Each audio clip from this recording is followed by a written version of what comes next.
This podcast is going to cover so many subjects: health and fitness, mental health, mindset, being a mum, business. Everything will be covered on this podcast. So join me bi-weekly for an amazing journey through life. Hi, Bridie. It's lovely to have you on my podcast, A Full Cup of Tea.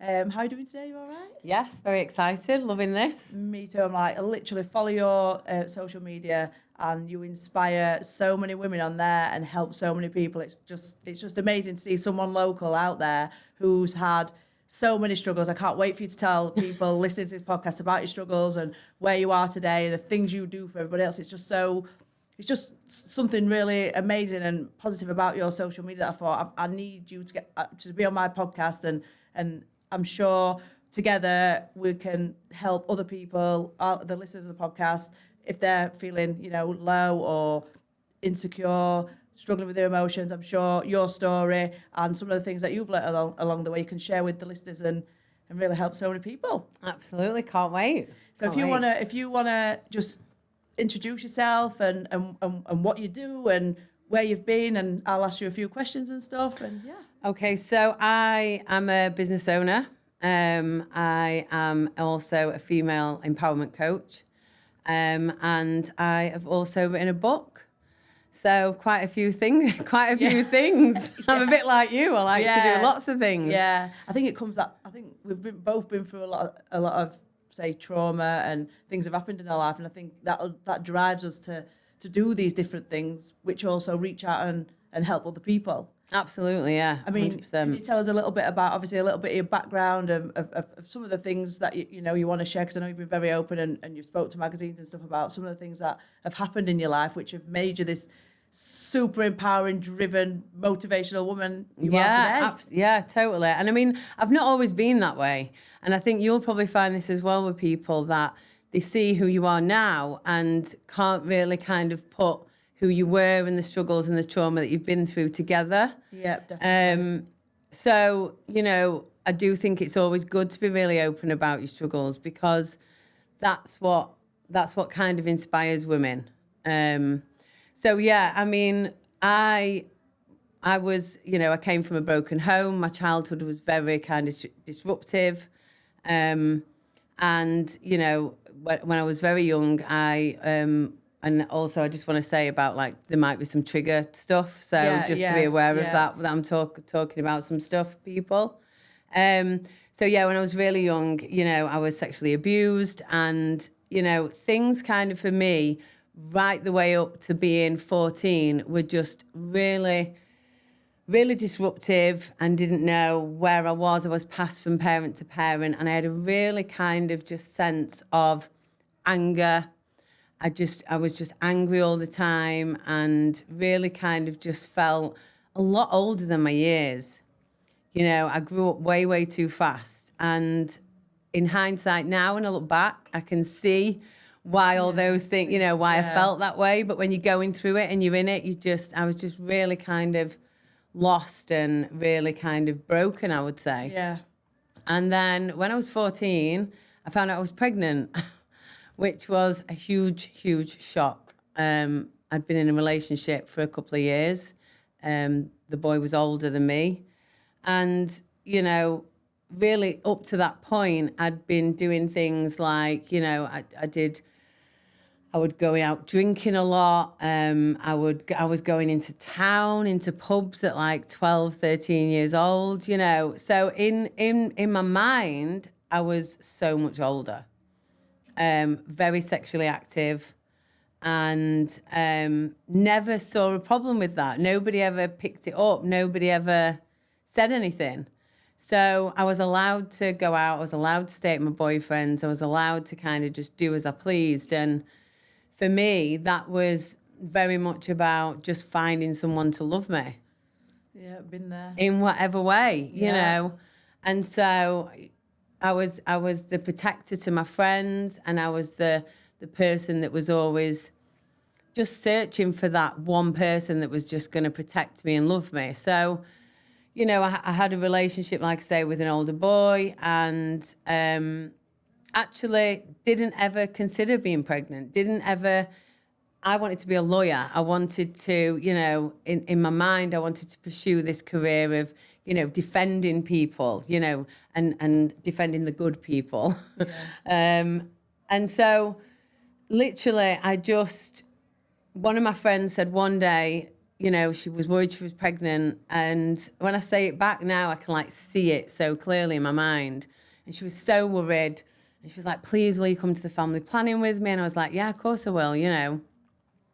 And my dad actually dropped us off because, you know, I told him that my friend thought she was pregnant, and he actually dropped us off. So he dropped me off, and I sat with her. And then as the kind of nurse woman came out, she was like, oh, I can't do it. I need you to do one. And I was like, why? And she was like, no, it'll make me feel so much better. Please, you do one, and then, you know, I'll do it. At that age, aren't you? Yeah, so you're just like, so I just went in, you know, and went and peed in a cup and all the rest of it. And then literally, I just remember saying, it's positive, you're pregnant. And I was I actually can't remember. I remember being sat then in a chair with her offering me water. So I don't know if I passed out, hit the floor, or became uneasy in any way. But I was just like, this can't be right. Yeah, you know, overwhelming as well at that age. Yeah, it's just like, it can't be right. And then, you know, they handed me some information, some leaflets and whatnot, and went back out into this waiting area, and my friend came like skipping out. She wasn't pregnant. And I was just like, I'm pregnant. You know, it was just unbelievable. Like, I can't even explain it to you. So, massive shock. My daughter's dad didn't receive the information very well. And, I was just, I don't know, sent into this kind of mad whirlwind really, of emotion.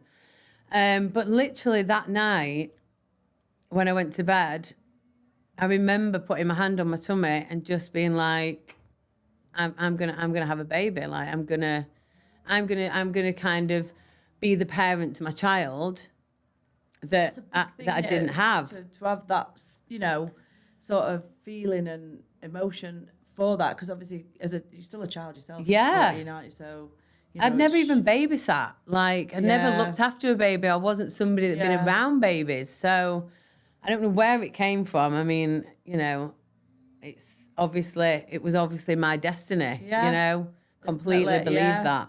Yeah. So the news wasn't received too bad, really. I was living with my dad and his wife at the time.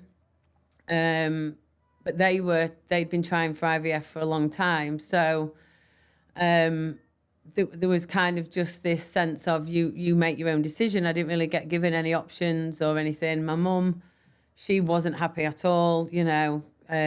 She lived here in Doncaster and I lived in Warrington at the time, and she was, you know, you've ruined your life and all of this type of stuff. So I just kind of closed in on me and my baby. That was it. I just shut everything else out. And then, you know, my daughter's dad, he was in and out during the pregnancy. But then when my daughter was 10 weeks old, I came to visit Doncaster with her, just like, you know, show her to the family and stuff like that.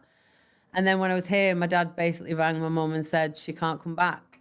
Like, wow, we can't have her back because it's too much strain on, you know, on his wife having a baby in the house that wasn't theirs. So, wow. So I was thrown into, you know, I'd in various points in my life, I'd lived in Doncaster on and off, but just kind of thrown into a totally new environment, 10-week-old baby. And was your partner, your baby's dad, from Warrington? Yeah, so he was there. That must be really difficult at such a young age with a baby, you know. Yeah. Imagine. So difficult. And the thing is, I didn't understand anything about like postnatal depression, or, you know, didn't understand the impact of even just having a baby. I'd done everything on my own, right the way up from me being born. Like, you know, I didn't have anyone to help me with night feeds or anything. I'd done it all by myself.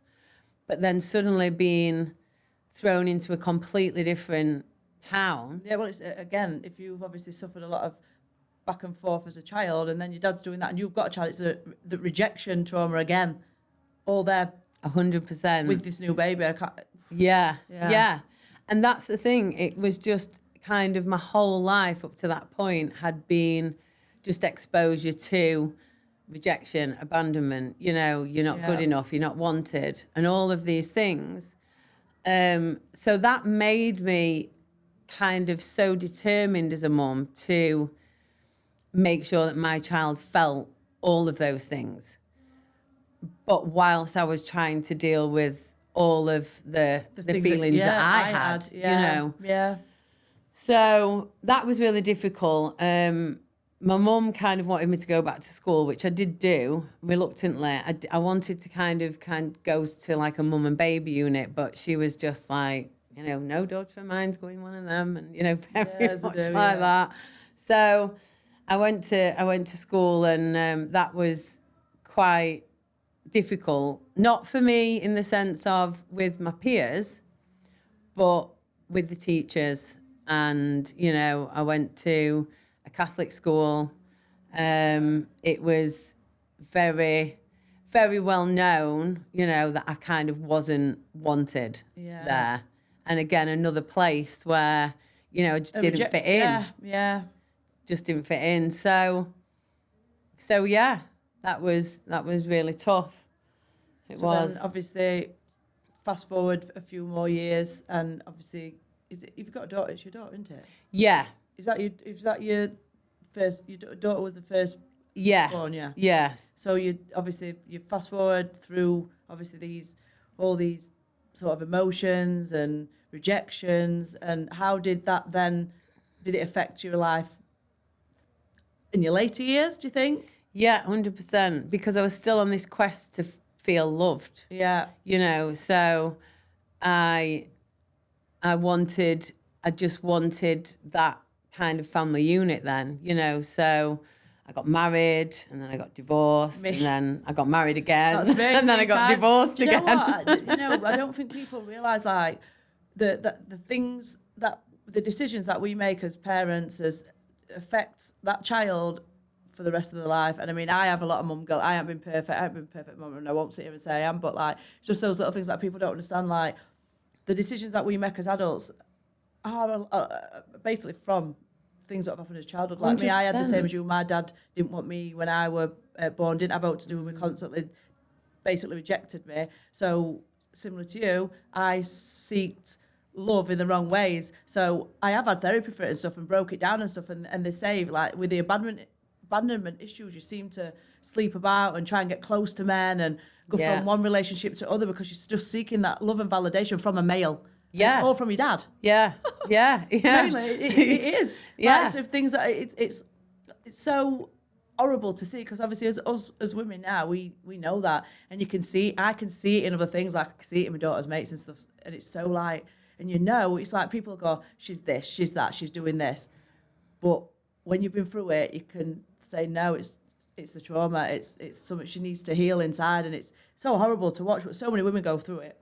They do, and the thing is, it's you're labelled, like you know, like you've just said, you hear these labels, and you're given these labels as a young mum, as a divorcee, you know, as a party girl. I think I've probably had, you know, more labels than there are in Asda. Same. Do you know? Same. It's like, honestly, it was so similar. Yeah, I have, and you just, I mean, so with some women, the labels define them forever. Yes. There's a difference. Like them, I've made so many bad mistakes, as have you. Same, yeah. And you can look back and now think, wow, but they've not defined us. No. We've gone on to learn from them, and now from that, you're able to help other people. And that's what I love about being able to channel that I suppose label, that negativity, those mistakes, those things. You know, if you sit or sort of engage with someone like you, and then unpick that, that's when it all changes. Yeah. So all these things can have happened to us throughout our life, throughout our childhood, which then sort of influence the decisions we make as adults, if you go on, continue to do that without actually sort of like thinking about the why am I doing this? Yeah. And I think a lot of women go through all their life and they don't. They just think that's me, that's who I am, that's who they say I am. And I think that's why it's so important to reach out to people like you and what you're doing. And I do speak to people on that level as well. Well, quite a few people, to be fair, even though my industry is more like health and fitness, it's still your mindset, and it's still your mindset is still influenced by all those things that happened to you as a child, which you don't realise. Things that you put in your mouth, things that you do, or your actions, not just emotionally, physically, everything. So it's become a pattern, hasn't it? You know, just like everything. Yeah. How you're raised and your experiences forms who you are. It forms your identity. Yeah. And the labels aren't put there by you. They're put there by other people. And like you become accepting of them. And you know, for some period in my life, you know, I did feel like I was this person, you know, that I deserved this shit that was happening. Same. You know, that I wasn't good enough, you know. And you'll know, you know, when you are in that dark place where you do believe that, all right, I hold my hands up, I'm going to stop trying, because whatever I do is never good enough. Yeah. Whatever I try and do, people are going to judge me and criticize me and let me down. So, you know, I'm done, you know, and I have been in really kind of bad places with my mental health before, and you know, both my girls have seen that, and that was a really, really difficult time. But almost now, people can't see it. They're like, I just don't ever see you being like that. And I'm like, I can promise you I was. Yeah. And the thing is, do you get like a little bit of mum guilt though? So obviously, you like me, you're a mum, you love your kids, you don't want to put them through any childhood trauma. Yeah. But like some of the decisions that I made, they do know about. But what I can say, and I hope you do this as well, like they see me as I am now, and they see what I've gone through, and I'm hoping it sort of counterbalances anything that, you know what I mean? Like, I think, just hopefully they see that, I have done this, I have made these mistakes, but look at me now, look what I've achieved, and look what I'm doing, and look how many people I'm helping, and I hope that my oldest daughter does, and I hope that, you know, she continues to do that. But I do get a bit of mum guilt from some of my decisions, because no one's perfect. No one. I think because we know the effect of what happens when you are a child of the decisions that you make, it just makes you feel a little bit more self-aware and a bit more guilt. I don't beat myself up about it. I have done, but then I don't, because then that's another label I'm giving myself. It's another thing that you sort of do, and something, you know, as parents, as mums, even as dads and stuff, like, it's so difficult because every decision we make affects our child, but then sometimes we just make these decisions without thinking of the consequence of our kids' emotions or decisions. And so obviously our kids' brains are wired from how we bring them up. Don't get me wrong, because you can rewire your own brain if you do that self-work, but not everybody's strong enough, not everybody does. And you want to obviously avoid your kids doing that. So there is that pressure sometimes that you put on yourself. But I do think that, you know, certainly with both my daughters, that they can stand and say, you know, I've always been there. They've always known if they've needed me for anything, or I've always been upfront with them about things. I've always explained, like, you know, the reality of life. You know, I don't know how you was as, you know, kind of growing up and stuff like that, but, you know, being able to show emotion just wasn't a thing. Like, that was a weakness, you know. So as I raised my girls, it was very much about if you are feeling an emotion, like, you're allowed to feel it. And tell and don't keep it in. Don't keep things in, whatever it is. So there has been mum guilt around, you know, working a lot and things like that. I was worried about that. But, you know, as they've got older, they do just see that as, you know, inspiring. My daughter's same, and she's rubbing off her leg. She's literally like, so she's doing all the beauty stuff. And she's like really getting business manager. Like, I'll take her to all sorts of. If I go to Chamber and I'm on a course, I'll take her with me. She comes here with me, and she comes to 7 Studios, and she really like engages in everything these are talking to me about. And so I've got, you know, I'm nurturing her in that way. Love that. But yeah, it's. And the thing is, hard. you had to figure it out. Yeah. You had to figure it out on your own and get there on your own. Whereas she's got you as a role model. Yeah. And that's the thing. It's like that's the thing that makes me sometimes sit and think, I've done a good job. Yeah. I've done a good job. Yeah. And I mean, I love the fact. I want to talk about your mindset business. Yeah. So I like that you've channeled everything that you've gone through to put all your heart and your soul into this business where you're actually helping and empowering other women. So tell me about that. What tell the listeners about that. What it's called and what you want to achieve from it. And just tell us about that as well. Yeah. So I decided to I did some study as a counsellor. Became a counsellor and then just kind of got the learning bug. And have gone on to kind of study many different things. But one of the things that happened alongside that at the same time is I set up my free group, Miss Warrior. That's been running since forever, it feels like now. And then from that, because I wanted to create a space for women that could just access some mindset support, stuff to kind of keep them motivated each day, things that would help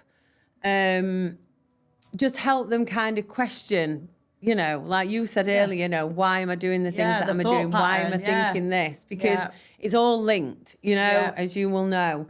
So I started that, and then I designed kind of a coaching program for women, which is all around kind of breaking down your limiting beliefs and learning new ways to think, new thought processes, new coping mechanisms, so that you can kind of start like put everything out on the table and look at your life. And if you're not happy with where you are, if you're feeling like, I don't feel really confident, or I'm feeling in any way that's not absolutely amazing, then there is a reason for that. You can change it. And you can change it. Yeah. You can.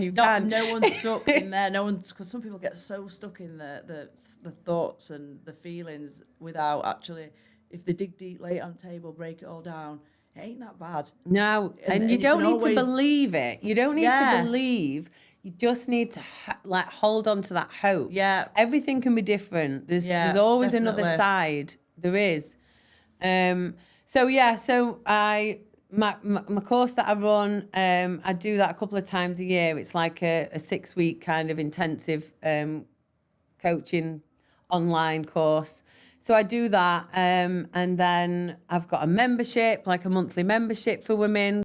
So because I think one of the things that happens is that we put so much effort and energy into everybody else. Yes, definitely. And then, pleasing other people, doing for other people, there's not enough time and all of these things. And actually, we are able to completely at any point change how we're living our lives from the moment we get up to the moment we go to sleep. What we're doing that day is our choice. But that can seem really like hard to believe for some people. Especially if you're going through a tough time mentally or financially, or but I feel like a lot of people, when you speak to them and stuff, they rather than focus on a solution, they focus on the problem. So they'll wake up and they might feel a bit down, but that's all they'll concentrate on. Yeah. Not how can I pick myself up? Yeah. I've got this to look forward to. We've all done it. I've been there myself.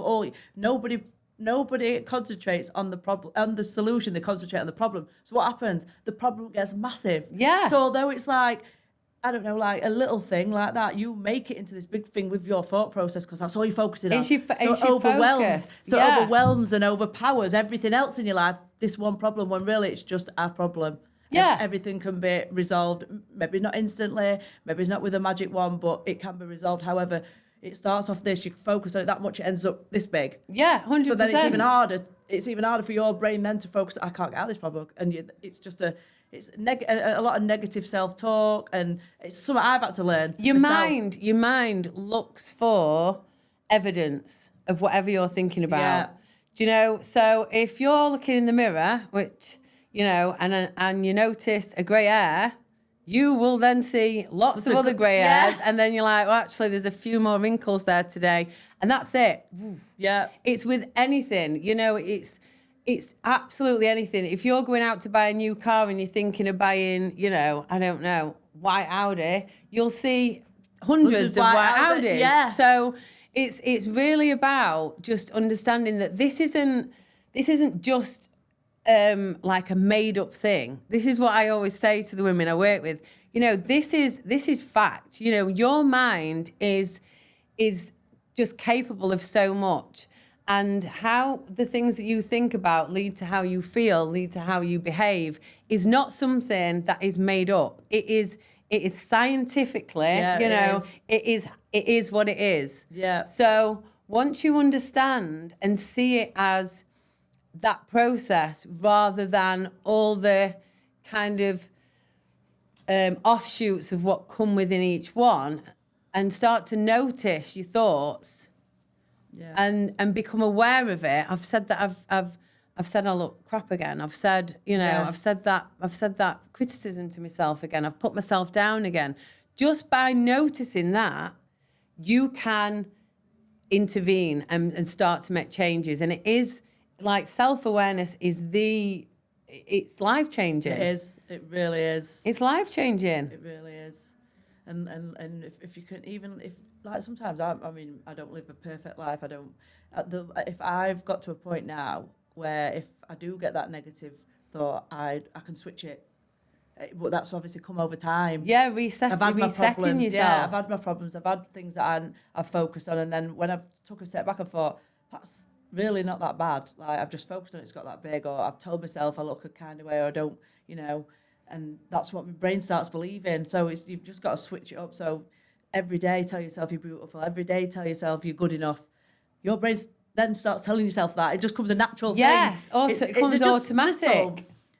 Little tiny changes that you can make over time that I think, like, anybody listening can do, and it'll change your life. Yeah, absolutely. It just changes your life. We can be really impatient and want like instant results. You'll know this through what you do. Yeah. You know, there's that kind of, well, I want to see it now. I want it all to happen now. You've got to remember the things that lead you to who you are and the things that become your internal struggles have happened over a lifetime. Yes. Yeah. So, you know, the work is never done. Like, definitely not. I've been kind of working on myself 16 years now, and it is still ongoing. When I'm delivering training or speaking with a client, I still get some realizations. And that's the beauty of, you know, things like doing this podcast, helping others, because we can all learn from one another. Like, we can never stop learning. I don't think you can never stop learning in life. Ever stop learning. Yeah, and even like every mistake's just something to learn from. That's why I think, like, a lot of people have made mistakes, dwell on it, beat themselves up about it. I've done it. Yeah. Now I've realised, no, it's not a mistake. It was something that's happened in my life. I'll learn from it, move on from it. Yeah. I might do that mistake a couple of times, but it's you've just got to not, I suppose, dwell on certain things, which we do. We've all done it, haven't we? Yeah, and it's about, I was talking about this in my membership yesterday. We were on about failure, you know, and how if you redefine failure, what failure means to you, it stops being a huge, horrible thing and just becomes an opportunity to learn and grow. Completely. You know, so it is all about questioning why do I see failure? You know, stay with that. Why do I see failure as something so scary? It's limiting your ability to spread your wings, because if you're fearing something, but where does it come from? You know, and if you just go through, unpick, like you say, and question what you believe, what you think you believe, or, you know, it's, you realise, well, actually, I don't fear failure. It's because at school I was told I was a failure, or here I was, you know.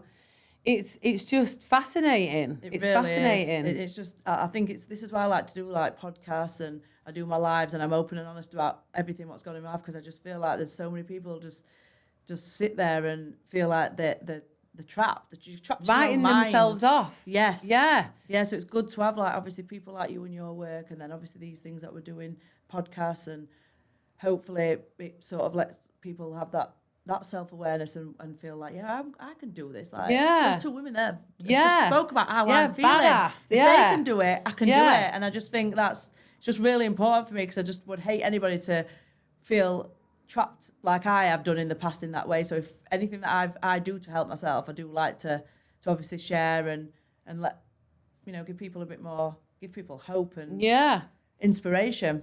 Yeah, and like I used to look at other people and think, well, is it just because they've had more opportunity than me, or is it because of this, or is it And I was always just trying to.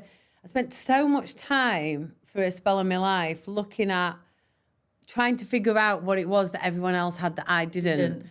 And it wasn't anything other than I was just carrying years and years worth of crap that I needed to get rid of, and the way in which you do that is through not holding on to it, not waiting. Because that is part of like what I find difficult certainly with the coaching work that I do. And I understand that, it takes for something to happen to kind of almost project you forward a bit into wanting to do change. But I just really kind of hope for the future that eventually the world will become a bit more, open to mindset workers like MOT in your car and, going to the hairdressers a bit, a bit more like that, rather than waiting until, oh my God, I'm going to burst, if and that's I don't. what most people do. That's what I did. I went to this therapist once, and she always said to me, everyone used to say to me, you're so strong. And I used to think, oh yeah, I am strong. Marriage brought down, moved on, moved on. Yes. Something went wrong, moved on. I thought, yeah, I'm strong as out. But how she explained it was, so basically I had a box. So everything that had happened in my life, I've put in this box. Yeah. So it'd go in this box. Some parts of my life would be so smooth because my box were all right. Then I'd put something else in the box, it'd overspill. So I'd make a bad decision, or I'd go partying, or I'd do something really bad because this box were overspilling. Yeah. We'd then go back to the box, start putting, filling it back up. Then it just got to a point where this box was full. Yeah. This box had no more room in it, and it just exploded. Yeah. And it were only at that point that I've decided to get all these little parts that I'd overspilled out my box and unpick it. Yeah. And then once I've unpicked it, I'm like a new woman. Like this last year, and I'm only a year into my journey. I mean, I know you've been working on yourself for 16. Yes, I've worked on myself, and I've done little bits, but not to this level of I want to unpick why I've made these decisions. I want to unpick why I feel like this about myself sometimes. And I've done it over a year period. Mm-hmm. And like, it's been absolutely life-changing. Like, no goes in that box no more, because if something's happening in my life, I want to know why it's happening or why I'm feeling that way, so I'll deal with it. Yeah. And it's, like you said, it's really rubbish that we have to get to this point where we're exploding and we're that low. If there were more, obviously, people like you, or even like just in schools, in places where people could learn about why they're doing the things that they do, rather than give them a punishment, or rather than do this. I've always said this, I think the world would be a better place if people had that mindset support, that, that encouragement to think of why they're doing it, and not just why you've done that in a school. I mean, I'm talking serious, like why, is things going on, or and people got to unpick that emotion, because it's all to do, everything we do, I personally think, is to do with our emotion and our feeling. No matter what decision we make, it can be a good one or it can be a bad one. However, it's still to do with that. Yeah. And I feel like if there were more of that in like schools, I mean, there's people like you, amazing, do it online and stuff, but you can't access everybody, and everybody can't access you. Mm-hmm. I just feel like it was. I hate that women have to get to this point, and men. Men are a little bit, they don't talk as much as us, and I haven't got someone who they can probably go to as much, as they're a bit more quiet, aren't they? Which is why there's more male suicides and things like that, because of that. They're not learning to talk and deal with the emotion. Yeah. But it's horrible that we have to get to that point of our box being full and it exploding onto everybody else. And we do explode onto everybody else, and it does affect everybody else's lives. If we could just have that I don't know, like you just said a minute ago, just so people didn't have to get to that point. So Yeah. when my little bits are spilling over and I ended up forming a negative pattern, I wish at some point I could have been reached out and done it at that point rather than get to where I am. But it is what it is. Like, I'm 39 now, and I'm genuinely the happiest I've been. Yeah. Yes, I've had happy moments in my life, but I've never been truly happy and truly loved myself and truly accepted the things of my past ever. Yes. All I've done is mask them. Yeah. Mask Yeah. them. So I used to drink all the time. Yeah. And, you know what I mean? And things like my bad decisions. It's just rubbish that women have to get to that. That's why I'm glad that there's people like you out there helping, but they should, if there were more, it'd be. I know. And the thing is, it feels like you when you are feeling how you are now, you know, and it's having that relationship with yourself, you know, that real relationship with yourself and putting yourself at the top of your priority list. Yeah, that's what and knowing that, do you know what? I'm gonna look at me and what I can control and what I can do and what I'm gonna stop reaching out, searching for someone to love me. Can someone care and help me? And you know, I'm just gonna do this, and it changes your life. I know now. I mean, I think when you've been through a lot of trauma in your life, you are always going to be faced with things that are going to trigger you or things that are going to come up. But as soon as you feel it, something that would have just, like you say, sent you on a 5-day bender or whatever, you know, I've booked holidays just in it on a whim and gone away and, you know, all them things. It's like, no, I've got a choice now. I know why this is happening and I know what I could quite easily do. So I actually need to do the opposite. Yeah, that's me. It's just that self-awareness. Yeah, and massive self-awareness. I'm just all for it. Is there anything that you could sort of advise to any of the listeners of, like, how do they start? If you've got a client and obviously, like we've just discussed everything, what we're doing and acting on emotions, is there any quick and easy, I know it's not easy because it's a long process, but just something on this podcast that would help someone who feels like they haven't got the self-awareness, they don't know where they're going in their life, they're lost, and, you know, where do they start with the unpicking, with the, if they can't afford a membership or they can't afford a therapist, because not everybody can. No, so then that's what they'll say, well, you had a therapist or you did this. I've seen a therapist 3 times and I've done it all on my own. I'm not going to lie. I did like YouTube videos and things like that, and just inspiration off like your page and other people's. And then obviously we can advise them to go and search these places. But is there anything that you would say to someone sat out there today who's listening to this thinking, I'm exactly the same as them, but I don't think I can do what they've done, or I don't think I can heal from that chat? Is there any like tips or anything what you would say as a mindset like coach? I think there's a few things, because there's like you need to kind of look and think about, you know, what is it that makes you happy? A lot of women don't know the answer to that. They don't know what makes them happy. You know, what is it that you want to do with your life? A lot of women don't know that. So it's about sitting down and allowing yourself 5-10 minutes every day, without a distraction, and asking yourself some of them questions, sitting with it. What makes me happy? Oh, I don't know what makes me happy. Why don't I know what makes me happy? And keeping the questioning. You have to kind of almost be your own kind of lawyer, you know? Yeah. Because it's not about, I don't know what makes me happy, so I don't know. It's about always questioning why. Yes, but why don't I know? Yeah. You know, because then that's something you can sit with for just 10 minutes. And giving yourself 10 minutes just with that one question will then set it subconsciously and it will play on your mind. So I would say choose 10 questions, you know, what makes you happy? What do I want for my future? Things like that. And address one, just one a week. Come back to it 10 minutes a day and unpick it, and you will be amazed at what opens up from that. Like absolutely amazed what opens up, because it's in there then, that little seed, and it starts just playing on your mind. Yeah. And another thing that I would say is to notice how you talk to yourself.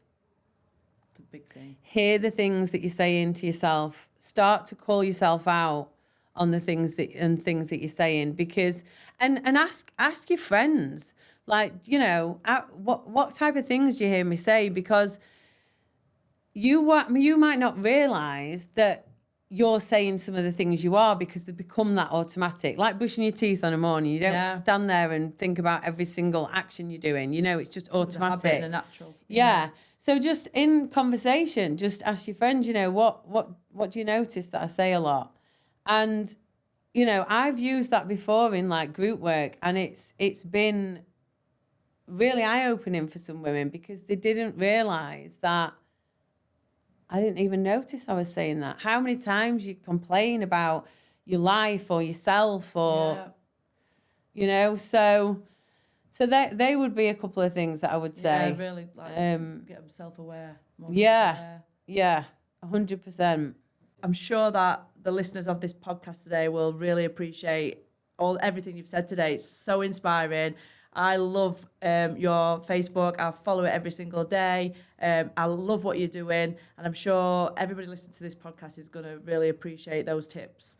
Even me. You can never get too much information from someone. I've loved it. It's flown by. Yeah, it's been absolutely, it's been really good. Yeah, really like benefits. Do you know what? I do these podcasts and I have people on, and obviously I've learned so much myself, but you can never stop learning. So I learned so much, like those things what you were saying. I'm like, yeah, that's so good. So I know I know me learning from it is definitely going to make other people learn from it. Yeah. So you've got your book, which is Unstoppable. Yes. And where can people buy that from? Amazon. It's available on Amazon. So yeah. So we've got that, and then you've got your Miss Warrior. Yeah, Miss Warrior is my free Facebook group. So, you know, any woman is welcome to join that group. There's lots of daily free advice. I do lives on there, support on there. So yeah. And then obviously if they want to get a bit more one-to-one person, you've got obviously a monthly membership. So so if anybody does want to check out Bridie, I'll put the details obviously in the podcast links and things like that. So I'm super excited, and thank you so much for coming. I've loved it. Thanks.